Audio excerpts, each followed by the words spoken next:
O teatro é uma arte milenar que se reinventou ao longo do tempo e traz em sua trajetória uma série de curiosidades e aprendizados. Esse é o tema que será abordado em O Teatro, da Grécia Antiga até o streaming. Bom, no episódio de hoje a gente vai recapitular tudo que a gente aprendeu até agora. O primeiro, segundo e terceiro episódio. Então, vamos lá! A gente começou falando dos ritos de Dionísio, todo aquele ritual, aquelas festas que o pessoal lá na Grécia fazia para o deus Dionísio, que é o deus das festividades, do vinho, da colheita, da fertilidade. Esses rituais eram feitos com cantigas e danças para o deus. Eles andavam em procissões, dançando, cantando, se divertindo, mas sempre foi feito na terceira pessoa, ou seja, eles contavam as coisas que ele fez, as coisas que Dionísio fez.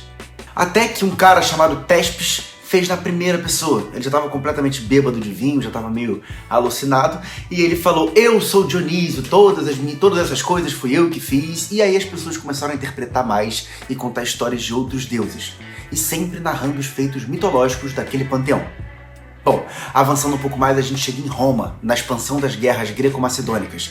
Por onde andavam, eles viam manifestações artísticas, e eles levaram isso para a Itália. No primeiro momento, eles traduziam as peças gregas em palcos provisórios, de madeira, até que Pompeu construiu o primeiro teatro de pedra. Então as coisas começaram a ser sobre os temas de Roma e sobre a sua política.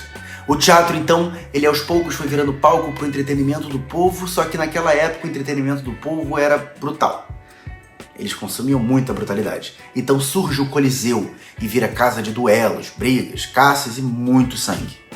Aos poucos o teatro foi se expandindo por toda a Europa, mas depois que o Império Romano declinou e teve início a Idade Média, que compreende ali entre os séculos V e XV, a coisa ficou feia para o teatro.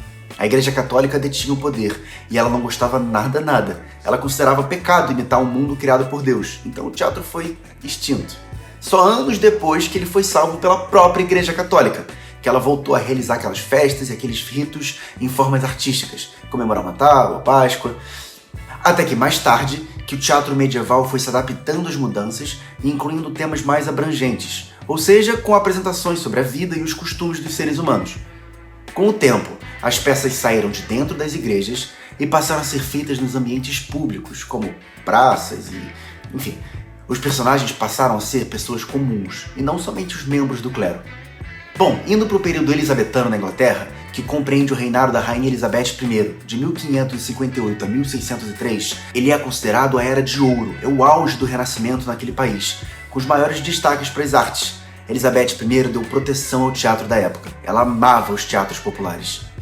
E esse momento, no período do teatro elisabetano, que cresceu autores como Shakespeare, que escreveram peças que rompiam com o estilo com que a Inglaterra estava acostumada.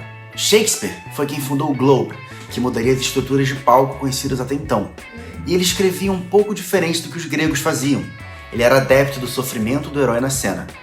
Ainda que fosse inspirado por aqueles valores do teatro clássico, as tragédias shakespearianas têm uma diferença marcante, que é a morte / o sofrimento do herói. Estamos falando de um período renascentista que surgiu na virada do século XV para o século XVI, e o homem passou a ocupar o centro do universo. Enquanto isso, na Itália, novamente, a noção de perspectiva e os olhares mudaram, e com isso a estrutura do palco também mudou. Se a gente for pegar lá o surgimento na Grécia, os teatros semicirculares, formato de arena, ao ar livre e usando a natureza ao redor. Depois a gente foi para Roma, que começou com palcos provisórios de madeira, e depois a estrutura de pedra, que se aproximou um pouco mais da grega.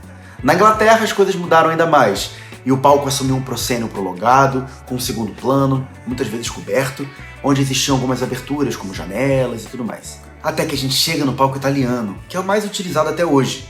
Ele tem a boca de cena arredondada, cortina, luzes na ribalta, telões pintados que permitiam ter perspectiva e profundidade no cenário, além, é claro, de máquinas para efeitos especiais que começaram a surgir. Respira, calma, eu sei que foi muita informação, muita coisa, mas eu acho que a gente conseguiu recapitular tudo que a gente falou até aqui. Bom, no próximo episódio a gente vai falar do teatro chegando no Brasil. O que aconteceu? Como isso aconteceu? Então, eu espero você lá. Tchau!